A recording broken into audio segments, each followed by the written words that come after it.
Nifty 24,366 -30 புள்ளிகள் சரிவுடன் முடிவடைஞ்சிருக்கு. திரும்பவும் 24,300 சப்போர்ட்டை ஹோல்ட் பண்ணியிருக்கு. இப்போ இதனுடைய சார்ட்டு, அதாவது நிஃப்டி ஸ்பாட்டினுடைய டே கேண்டில் சார்ட் இது ஒரு ஃப்ளாக் பேட்டர்ன் மெத்தடில் இருக்குது. இந்த மெத்தட்ஸில் நம்ம பார்த்தோம் அப்படின்னா நிஃப்டி ஒரு ரிவர்சல் பாயிண்ட் எடுக்கிற மாதிரி தெரியுது. அதாவது இந்த லாஸ்ட் ஒரு 4 days பார்த்தோம் அப்படின்னா அதில் 3 days நல்லாவே ரெட் கேண்டில் விழுந்திருக்கு.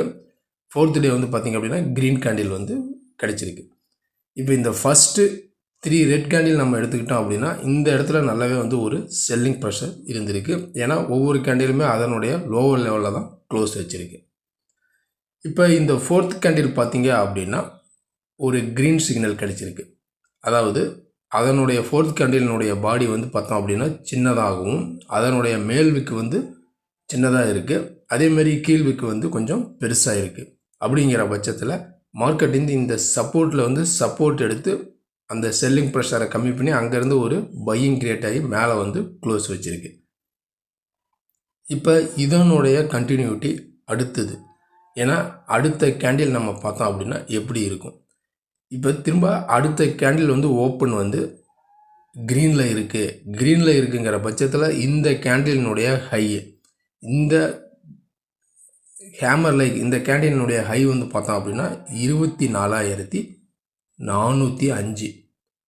இந்த கேண்டில் ஹைக்கு மேலே க்ளோஸ் வச்சுது அப்படின்னா கண்டிப்பாக பார்த்தோம் அப்படின்னா நம்ம ஒரு பிரேக் அவுட் எதிர்பார்க்கலாம். அடுத்தது மேலே போகிறதுக்கு நிறையவே சான்சஸ் இருக்குது. அப்படி அடுத்த நாள் அடுத்த கேண்டில் ஒரு ரெட் கேண்டில் விழுந்திருக்கு.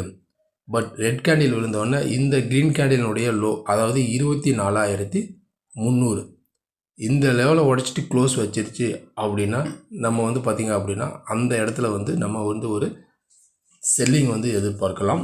பட் இந்த ஹேமர் லைக் பார்த்திங்க அப்படின்னா ரிஜெக்ஷன் ஆகிருக்கலாம். அதாவது புல்லிஷ் ட்ரெண்ட் ரிஜெக்ஷன் ஆகிருக்கலாம். அப்படி ரிஜெக்ஷன் ஆச்சுன்னு பட்சத்தில் இங்கே நல்லா வால்யூம் எடுக்குது. 24,300 ரேஞ்சில் நல்லா வால்யூம் ஆகி ஒரு பையிங் கிரியேட் ஆகுது அப்படின்னா திரும்ப மார்க்கெட் ஒரு சப்போர்ட் எடுத்து மேலே நல்லா வரும் பட்சத்தில் திரும்ப நல்லாவே ஒரு பீக்கில் வர்றதுக்கு சான்சஸ் இருக்குது.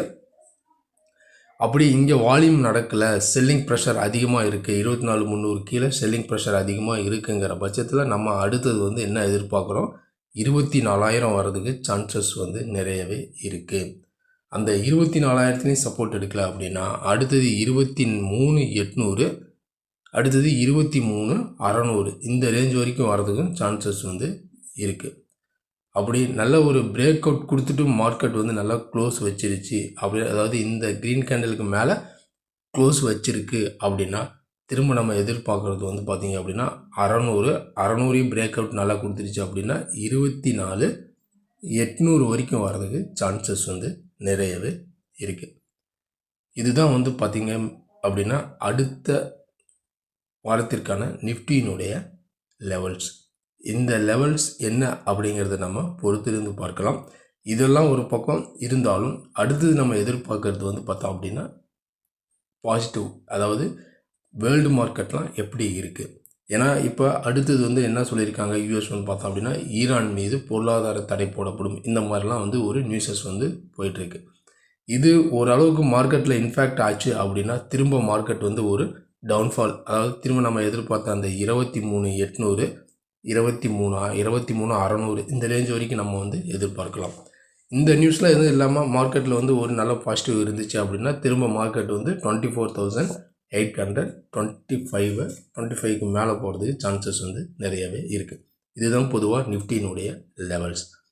இந்த லெவல்ஸ் என்ன அப்படிங்கிறத நம்ம பார்க்கலாம். உங்களுடைய லெவல்ஸ் ஏதாச்சும் இருந்துச்சு அப்படின்னா கீழே மறக்காமல் கமெண்ட் பட்டனில் கமெண்ட் பண்ணுங்கள். நீங்களும் நம்ம சேனலை சப்ஸ்கிரைப் பண்ணாமல் ஃபஸ்ட் டைம் பார்க்குறீங்கன்னா நம்ம சேனலுக்கு சப்போர்ட் பண்ணுங்கள். லைக் பண்ணிட்டு சப்ஸ்கிரைப் பண்ணுங்கள். கூடவே பெல் ஐக்கானையும் கிளிக் பண்ணுங்கள். நம்ம அடுத்த ஒரு வீடியோவில் சந்திக்கலாம். நன்றி, வணக்கம்.